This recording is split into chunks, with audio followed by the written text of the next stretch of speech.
Hello student, कैसे हैं आप सभी। आई होप आप सभी अच्छे होंगे। स्वागत है आप सभी का मेरे चैनल कॉमर्स हंट पर। स्टूडेंट, आज के लेक्चर में हम डिस्कस करने वाले हैं एक new topic of chapter number 7 that is directing and the topic is communication. मतलब आज के लेक्चर में हम डिटेल में बात करेंगे कि कम्युनिकेशन का मीनिंग क्या है, फीचर्स क्या हैं, ठीक है, और जो फॉर्मल कम्युनिकेशन है उसके डिफरेंट टाइप्स क्या हैं, इसके बारे में डिटेल में बात करेंगे। तो सबसे पहले हम देख लेते हैं कि जो कम्युनिकेशन है उसका कॉन्सेप्ट क्या है, मीनिंग क्या है। Communication can be defined as transmission और exchange of ideas, views, message, information और इंस्ट्रक्शंस बिटवीन टू और more person by different means. तो बेसिकली जो कम्युनिकेशन है वो बेसिकली क्या है, मतलब एक क्या है, एक ऐसा वे है जिससे हम किसी भी मैसेज को क्या कर रहे हैं, ट्रांसमिट कर रहे हैं और क्या कर रहे हैं, एक्सचेंज कर रहे हैं। ठीक है, जिसमें हम क्या क्या चीज़ें एक्सचेंज कर रहे हैं बिटवीन टू पर्सन और more than two person, that is ideas, views, message, information और इंस्ट्रक्शन। मतलब इन सभी को हम क्या कर रहे हैं, एक पर्सन से दूसरे पर्सन को क्या कर रहे हैं, ट्रांसमिट कर रहे हैं, एक्सचेंज कर रहे हैं। जो कम्युनिकेशन है उसके लिए कम से कम 2 पर्सन का होना ज़रूरी है, ठीक है, और मैक्सिमम कितने भी हो सकते हैं। क्लियर हो गया स्टूडेंट। इसके बाद बात करते हैं the common means and base for transmission और आइडियाज आर।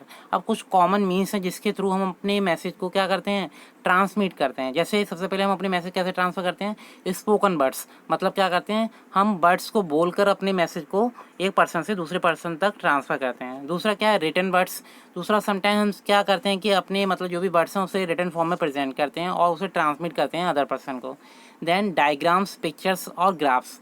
कुछ फॉर्म्स क्या होती हैं उसमें हम क्या करते हैं, कुछ डायग्राम्स के थ्रू, कुछ पिक्चर्स के थ्रू, कुछ ग्राफ्स के थ्रू अपने जो भी मैसेज है उसे कन्वे करते हैं अदर पर्सन से, ठीक है। और लास्ट है जेस्चर्स।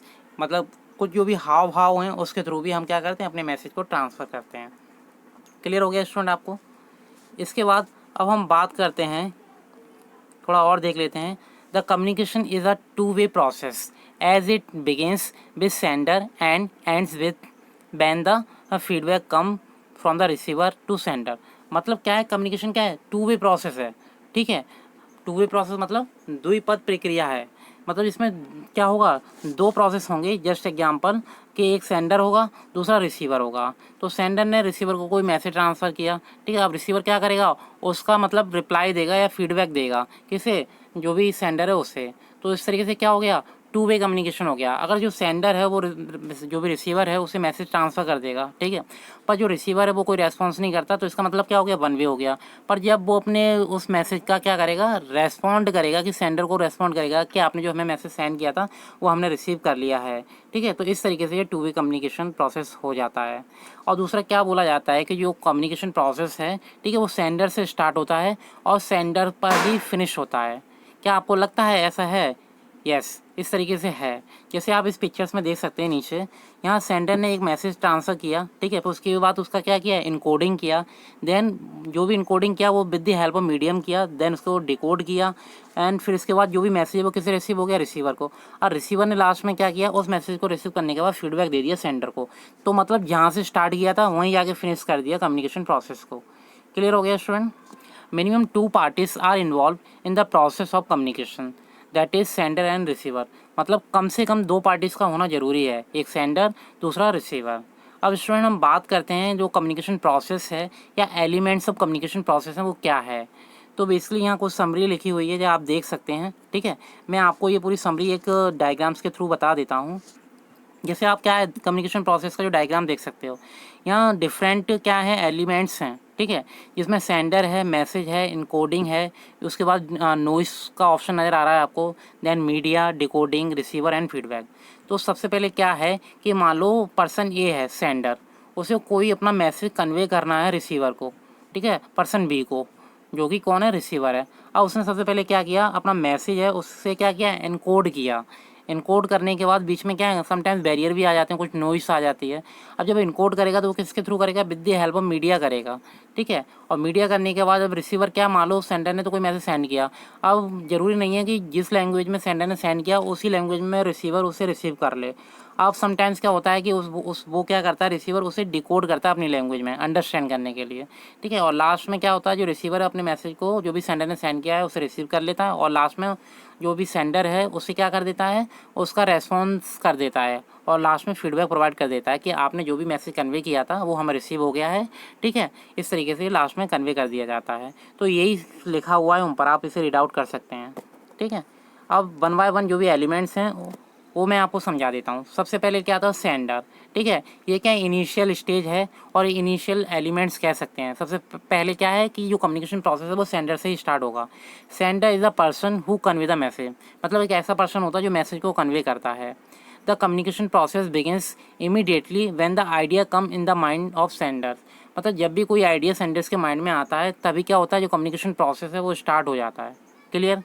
सेकेंड एलिमेंट्स है message, the contents of ideas और मैसेज और suggestion which sender wants to share with the receiver is called message, मतलब ऐसा कोई व्यू, ऐसा कोई आइडिया, ठीक है, या ऐसा कोई सजेशन जिसे सेंडर शेयर करना चाहता है रिसीवर से, उसे बोलते हैं हम मैसेज। इसके बाद जो नेक्स्ट एलिमेंट है encoding, receiver can not read the mind of sender, क्योंकि जो रिसीवर है वो हर टाइम मतलब जो भी सेंडर है उसका माइंड को रीड नहीं कर सकता, ठीक है, या उसने जो मैसेज सेंड किया है उसे प्रॉपर्ली तरीके से अंडरस्टैंड नहीं कर सकता। So receiver convert the ideas into a language, तो जो रिसीवर से वो क्या करता है, जो भी आइडियाज़ हैं सेंडर के उसे किसी लैंग्वेज में कन्वर्ट करता है, ठीक है। और other communication symbols such as pictures, gestures etcetera, और दूसरा अदर मतलब ऐसे सैम्बल्स में भी कन्वर्ट करता है समटाइम्स, जब वो लैंग्वेज में अंडरस्टैंड नहीं कर पा रहा तो उसे सैम्बल्स में कन्वर्ट करता है, ठीक है। This is known as encoding, मतलब जो सेंडर ने मैसेज सेंड किया था उसको क्या कर दिया हमने, इनकोडिंग कर लिया, ठीक है, उसे क्या कर दिया, कन्वर्ट कर लिया। अब इसके बाद जो नेक्स्ट एलिमेंट है media, it is a way और means through which encoded message has to be transmitted to the receiver. अब ये एक ऐसा तरीका है जिसकी हेल्प से जो भी मैसेज हमने इनकोड किया है उसे ट्रांसमिट किया जाएगा या ट्रांसफ़र किया जाएगा रिसीवर तक। The common way of transmission are telephone, letters, internets, message etcetera. तो ये कुछ कॉमन वेज हैं मीडिया के, ठीक है, जिसके थ्रू हम अपने मैसेज को क्या कर सकते हैं, ट्रांसमिट कर सकते हैं। इसके बाद जो नेक्स्ट एलिमेंट आता है वो आता है decoding. Decoding refers to converting the encoded message into the language and understand the message. अब मतलब क्या है, जो मैसेज को इनकोड किया था अब उसी को हम क्या करेंगे, डिकोड करेंगे, जिससे उससे प्रॉपर तरीके से अंडरस्टैंड किया जा सके। Then next element is receiver. Receiver is the person who receives the communication and understand the message. मतलब ऐसा पर्सन होता है जो मैसेज को क्या करता है, रिसीव करता है, जो भी कम्युनिकेशन प्रोसेस है उससे रिसीव करता है, और दूसरा अंडरस्टैंड करता है मैसेज को। और लास्ट में feedback, after understanding the message the receiver send the response on the idea और मैसेज टू द सेंडर। एक बार जब है ना रिसीवर रिसीव कर लेता है मैसेज को तो वो क्या करता है, अपना रेस्पॉन्स सेंड करता है सेंडर को, उसे ही हम बोलते हैं feedback. Man response reach to the sender only communication process end, जब रेस्पॉन्स सेंड हो जाता है और जो फीडबैक प्रोवाइड हो जाता है सेंडर को, तो उस टाइम पर के बाद क्या होता है, जो कम्युनिकेशन प्रोसेस है वो एंड हो जाता है। क्लियर हो गया स्टूडेंट। इसके बाद हम बात करते हैं नॉइस, ठीक है। अभी तक हमने कुछ इंपॉर्टेंट एलिमेंट्स है वो तो डिस्कस कर लिए, पर एक पॉइंट और है, noise. Noise is any element which result in disturbance, distractions और interruptions in the flow of information. मान लो जो भी आपको मैसेज कन्वे करना था सेंडर टू रिसीवर, उस दौरान कुछ क्या होता है, डिस्टर्बेंस होती है, डिस्ट्रैक्शंस होते हैं, हम कह सकते हैं इंटरप्शंस होते हैं, ठीक है। तो मतलब कुछ बाधक तत्व आ जाते हैं जिसकी वजह से जो मैसेज है उसमें बैरियर आ जाते हैं और वो प्रॉपर तरीके से ट्रांसमिट नहीं हो पाता। The noise can be loud sound made by any vehicles, disturbance in the telephone lines, disconnection of line, losting of letter और डॉक्यूमेंट्स ऑन द वे, और poor connectivity in the email और internet. मतलब इस तरीके की सारी problems होती हैं नॉइस में।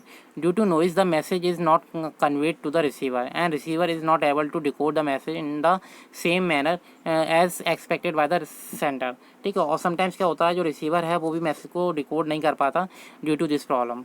तो ये एक इंपॉर्टेंट एलिमेंट है नॉइस भी। क्लियर हो गया। अब स्टूडेंट अब बात करते हैं जो नेक्स्ट टॉपिक है, forms of organisational communication. There are two forms of organizational communication. First is formal communication, second is informal communication. तो आप है ना जो ऑर्गेनाइजेशनल कम्युनिकेशन का स्ट्रक्चर है उसे देख सकते हैं, ठीक है, जो डायग्रामेटिक प्रेजेंटेशन की फॉर्म में है। इसमें जो भी ऑर्गेनाइजेशनल कम्युनिकेशन है उसे 2 पार्ट में डिवाइड किया है, formal communication and informal communication. Formal communication को भी 3 पार्ट्स में डिवाइड किया है, vertical communication, horizontal communication and diagonal communication. Then vertical communication is also categorised into 2 part, upward downward communication, ठीक है, upward communication and downward communication. On the other side, information communication is divided in one part, that is free flow, no fixed direction, ठीक है।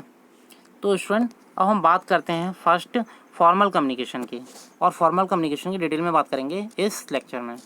Formal communication refers to official communication taking place in the organisation. मतलब formal से क्या मतलब है कि official, ठीक है, मतलब जिस जो क्या हो फिक्स हो। फॉर्मल जो मतलब ऑफिस में हम यूज़ करते हैं नॉर्मली, ठीक है। तो formal communication refers to official communication taking place in the organisation, जो किसी ऑर्गेनाइजेशन में क्या जहाँ हम यूज़ करते हैं ऑफिशियल लैंग्वेज, ठीक है। Whenever there is the exchange of views और मैसेज और information related to official matters such as assignment of tasks, fixing of responsibility, granting authorities, or setting up of targets, objectives, etc. then it is known as such as formal communication। तो मतलब इन सभी targets को क्या करना है, communicate करना है, कन्वे करना है, ठीक है, इन अ ऑफिशियल लैंग्वेज और इन अ फॉर्मल लैंग्वेज और communication, it is known as formal communication. तो इसे ही हम बोलते हैं formal communication. Formal communication generally take place in the written form such as issue of notice letters, memo, document, etc. तो जो formal communication है वो रिटन फॉर्म में हम यूज़ करते हैं। Verbal on oral channel are avoided in formal communication, और जो भी वर्बल और ओरल कम्युनिकेशन है या चैनल्स हैं उसे हम अवॉइड करते हैं in this types of communication, as there is no record और proof of such communication according to direction of flow। formal communication can be divided into two part। अगर हम डायरेक्शन ऑफ फ्लो के basis पे बात करें तो जो formal communication है उसे टू पार्ट में डिवाइड किया गया है। You can see first is formal communication को अगर आप देखें तो टू पार्ट्स में डिवाइड किया गया है, ठीक है। मैं थोड़ा आपको और दिखा दूं, अगर आप जो लास्ट लाइन है उसे ध्यान से पढ़िए। According to direction of flow formal communication can be divided into two part types, ठीक है। अब टू टाइप्स में डिवाइड किया है, ये तो वर्टिकल कम्युनिकेशन, दूसरा हॉरिजॉन्टल कम्युनिकेशन। सबसे पहले हम बात कर लेते हैं वर्टिकल कम्युनिकेशन। इसमें भी टू पार्ट्स हैं, एक है डाउनवर्ड कम्युनिकेशन, दूसरा अपवर्ड कम्युनिकेशन। डाउनवर्ड कम्युनिकेशन में क्या होता है, the flow of information from the top level और from the superior to lower level और subordinate is known as downward communication. मतलब क्या है, साइड में एक पिक्चर भी बनी हुई है, आप उसके थ्रू भी जान सकते हैं, समझ सकते हैं। जो सुपरवाइजर लेवल से या सुपीरियर लेवल से सबऑर्डिनेट लेवल पर जब कोई मैसेज ट्रांसफ़र किया जाता है या top level to bottom level transfer किया जाता है उसे हम बोलते हैं डाउनवर्ड कम्युनिकेशन। मतलब ऊपर से नीचे की ओर हम जो भी अपने मैसेज को ट्रांसमिट कर रहे हैं। In this communication, the manager passes instructions to the subordinates, and the success of downward communication depends upon the communication skills of manager। ठीक है, तो जो भी सक्सेस डिपेंड रहेगी कम्युनिकेशन की वो किस पर डिपेंड रहेगी, मैनेजर पर, जो कि सुपीरियर लेवल पर वर्क कर रहा है। इसके बाद जो नेक्स्ट टाइप है दैट इज़ अपवर्ड कम्युनिकेशन। ये रिवर्स है इस कॉन्सेप्ट का। व्हेन द सबऑर्डिनेट इन्फॉर्म और pass any information to superior then it is known as upward communication. पहले क्या था, जो सुपीरियर था वो अपने मैसेज ट्रांसफ़र कर रहा था या ट्रांसमिट कर रहा था सबऑर्डिनेट्स को। अब जो सबऑर्डिनेट्स हैं वो अपने सुपीरियर को अपने मैसेज ट्रांसफ़र करेंगे, तो इसे हम बोलते हैं अपवर्ड कम्युनिकेशन। क्लियर हो गया। Upward communication generally consist of work performance, opinion, grievances और प्रॉब्लम्स ऑफ अ एम्प्लॉय। आपने देखा होगा हर ऑर्गेनाइजेशन में थोड़ी प्रॉब्लम होती हैं वर्कर्स को, तो उसके रिगार्डिंग जैसे ग्रीवेंसेस हुआ, ठीक है, या एनी अदर प्रॉब्लम जिसके रिगार्डिंग जो भी सुपीरियर हैं, ठीक है, या सबऑर्डिनेट्स हैं वो सुपीरियर से अपने मैसेज को कन्वे करना चाहते हैं, तो उस केस में वो क्या करेंगे, अपवर्ड कम्युनिकेशन को यूज़ करेंगे। क्लियर हो गया। इसके बाद आता है हॉरिजॉन्टल कम्युनिकेशन। हॉरिजॉन्टल कम्युनिकेशन की अगर हम बात करें, as the name suggest horizontal communication is the communication between two और more person working at the same level of authority. मतलब क्या है कि सेम लेवल पर वर्क कर रहे हो। हॉरिजॉन्टल मतलब जैसे हॉरिजॉन्टल का स्लोप होता है, ठीक है, सेम लेवल, तो उसमें क्या है कि जो भी वर्कर्स हैं वो सेम लेवल पर वर्क कर रहे हैं। जैसे आप पिक्चर्स में देख सकते हो, एक तो परचेज मैनेजर है, दूसरी जगह प्रोडक्शन मैनेजर है। अब इसलिए दोनों क्या कर रहे हैं, मतलब मैसेज को एक्सचेंज कर रहे हैं, exchange of information between the people working at the same level in the different department. मतलब डिफरेंट डिपार्टमेंट से बिलोंग कर रहे हैं, दोनों मैनेजर हैं, ये परचेज डिपार्टमेंट का, दूसरा प्रोडक्शन डिपार्टमेंट का है, और सेम लेवल पर वर्क कर रहे हैं पर डिपार्टमेंट डिफरेंट है, तो इसे हम बोलते हैं horizontal communication. For example, the marketing manager may discuss from time to time the quality and packing of product with the production manager। मतलब जो परचेस मैनेजर है वो किससे डिस्कस करेगा, या जो मार्केटिंग मैनेजर वो किससे डिस्कस करेगा, प्रोडक्शन मैनेजर से टाइम टू टाइम। अगर मान लो कस्टमर को पैकिंग पसंद नहीं आ रही तो उसके रिगार्डिंग वो बताएगा कि पैकिंग कस्टमर को सेटिस्फाई नहीं कर रही है, तो उसमें भी आपको कुछ चेंज करने हैं। क्लियर हो गया। इसके बाद आता है डायगोनल कम्युनिकेशन, ठीक है। जैसे मैंने आपको बताया था 2 टाइप्स ऑफ मेन ही हैं। जो डायगोनल कम्युनिकेशन है, it is one of the most important communication types. Diagonal communication is a flow of information between the person working in different department and holding different levels of authority. मतलब जैसे आप देख सकते हैं, एक जगह salesman है, दूसरी जगह प्रोडक्शन मैनेजर है, ठीक है। अब इसमें क्या, जो सेल्समैन है वो क्या कर रहा है, exchange of information between the people working at the different level in different department. मतलब क्या है, जो वर्कर्स हैं वो डिफरेंट लेवल पर हैं, डिफरेंट डिपार्टमेंट पे हैं, फिर भी वो प्रोडक्शन मैनेजर से डायरेक्ट कॉन्टैक्ट कर रहे हैं। पहले वाली कंडीशन में क्या था, वो डायरेक्ट कॉन्टैक्ट नहीं कर पाते थे, पर इसमें वो क्या है, डायरेक्ट कम्युनिकेट कर रहे हैं जो भी सेल्समैन है प्रोडक्शन मैनेजर से, ठीक है। For example, the salesman may request the production manager to modify the product design according to the requirement of a customer. जो सेल्समैन है वो कह रहा है कि प्रोडक्शन मैनेजर से कि जो भी कस्टमर की जो प्रोडक्ट की डिज़ाइन है, ठीक है, जो कस्टमर डिमांड कर रहे हैं उसे क्या कर दिया जाए, मॉडिफाई कर दिया जाए, थोड़ा सा चेंज कर दिया जाए। The diagonal communication prevent delay in flow of information and help in fast taking decision, ठीक है। मतलब जो डिले होती है उससे भी रिमूव करता है डायगोनल कम्युनिकेशन। दूसरा क्या है कि एक प्रॉपर फ्लो बना रहता है इसके थ्रू। क्लियर। अब स्टूडेंट, एडवांटेज ऑफ कम्युनिकेशन और फॉर्मल कम्युनिकेशन।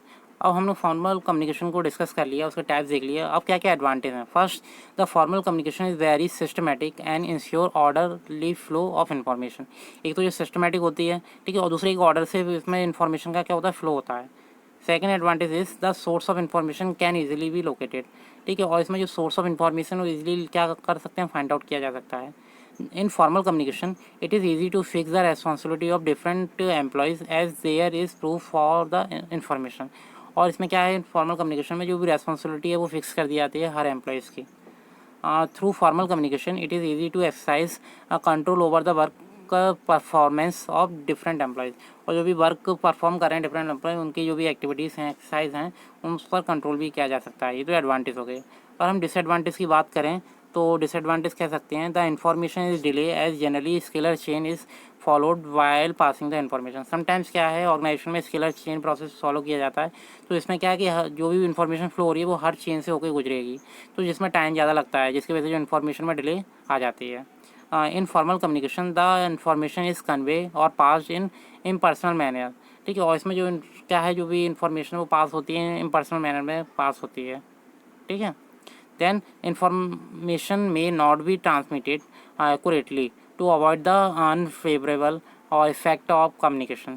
और जो भी जिस तरीके से इन्फॉर्मेशन ट्रांसमिशन होनी चाहिए उस तरीके से नहीं हो पाती है ड्यू टू सम इश्यूज और प्रॉब्लम्स। अब स्टूडेंट हम डिस्कस करते हैं the common network of formal communication. Formal communication के जो कॉमन नेटवर्क हैं वो क्या है। The first is bill pattern. जैसा कि आप पिक्चर्स देख रहे हो उसमें क्या है कि जो ए है, ठीक है, उससे सब लोग क्या है, आपस में कनेक्टेड हैं, ई बी डी सी आपस में कनेक्टेड है। It is the most centralize way of communication. Centralize way है ये एक तरीके का, जिसमें एक अथॉरिटी सेंटर में वर्क कर रही है। Under wheel pattern all the information flow from one person to only who it is generally lead to the group, ठीक है, जो पर्सन लीड कर रहा है उसके थ्रू सभी को क्या होगा, इन्फॉर्मेशन ट्रांसमिट होगी। The other member have no communication link with each other. पर जो अदर मेंबर हैं, जो ई है, वी है, सी है, डी है, इनका आपस में कोई इंटरेक्शन नहीं है। the other member have no communication link to each other and it is common pattern of the centralized organization। और ये centralized organization का एक common pattern है, जिसे हम बोलते हैं बील पैटर्न, मतलब ये बील की शेप का होता है। देन चेन पैटर्न, मतलब ये क्या है, एक ऐसा पैटर्न है जिसमें जो भी कम्युनिकेशन और जो मैसेज फ्लो होगा वो एक चेन के थ्रू होगा। Under this chain pattern each person get the information from one person that is their immediate boss and passes the information to one person who is their immediate subordinate। मतलब एक boss हो सकता है, एक subordinate हो सकता है। मतलब ए किसका बॉस है, बी का, बी किसका बॉस, और बी किसका बॉस है, सी का, सी किसका बॉस है, डी का, और डी किसका बॉस है, ई का, ठीक है। तो इस तरीके से इन्फॉर्मेशन का फ्लो होता है with the help of chain pattern. इसके बाद आता है सर्कल पैटर्न। जैसे आप थर्ड पिक्चर देख सकते हो, सर्कल पैटर्न, जिसमें सब आपस में इंटरकनेक्टेड हैं, देख सकते हो। In the each circle pattern each person communicate with two more person in a group, ठीक है, दो या दो से ज़्यादा पर्सन से आपस में कम्युनिकेट कर सकता है एक person. In this types of organisation every member participate equally in flow of information, that is why it is more decentralize. और ये एक डिसेंट्रलाइज प्रोसेस है, ठीक है, और ज़्यादातर तो यूज़ किया जाता है ये भी। इसके बाद आता है ऑल सोर्स चैनल पैटर्न। अब ये क्या है, जो मतलब सर्कल पैटर्न में मिसिंग था वो प्रॉपर जो इन्फॉर्मेशन का फ्लो वो इस पैटर्न में कंप्लीट हो जाता है। All the channel pattern there is no fix pattern of the communication, मतलब कम्युनिकेशन का कोई फिक्स पैटर्न नहीं है। All the member in the organisation are linked to each other and information can be flow anywhere, मतलब सारे member आपस में linked हैं और इन्फॉर्मेशन कभी भी आप शेयर की जा सकती है। It is the most decentralize organisation, ये भी क्या है, डिसेंट्रलाइजेशन ऑर्गेनाइजेशन का एक पार्ट है। इसके बाद आता है इन्वर्टेड वी। अब ये वी शेप्स का कम्युनिकेशन पैटर्न है। इसमें क्या है, in this network a subordinate is allowed to communicate with each immediate supervisor और superior and also with the superior of his superior, मतलब एक सुपीरियर दूसरे का सुपीरियर होता है इस कम्युनिकेशन में। However a letter case only limited communication take place, जैसे वन है, वन किसका वो है, वन के ऊपर भी एक सुपर पीरियर है, देख सकते हो आप, और आपस में इंटरकनेक्टेड हैं और ये वी शेप में अपनी मैसेज को क्या करते हैं, ट्रांसमिट करते हैं। तो स्टूडेंट आज के लेक्चर में इतना ही डिस्कस करना था। नेक्स्ट वीडियो में हम डिस्कस करेंगे अबाउट इनफॉर्मल कम्युनिकेशन के बारे में। आई होप स्टूडेंट आपको जो कंटेंट है वो समझ में आया होगा, ठीक है। और अगर आपको कोई भी प्रॉब्लम है, इश्यूज़ है, ठीक है, या किसी भी टॉपिक में डाउट है तो आप कमेंट सेक्शन में कमेंट करके अपनी डाउट्स को पूछ सकते हैं, तो इसके रिगार्डिंग आपको इमीडिएट रेस्पॉन्स कर दिया जाएगा। आई होप स्टूडेंट आपको कंटेंट समझ में आया होगा। If you like the content, like this video, subscribe and share to your friend. Thank you.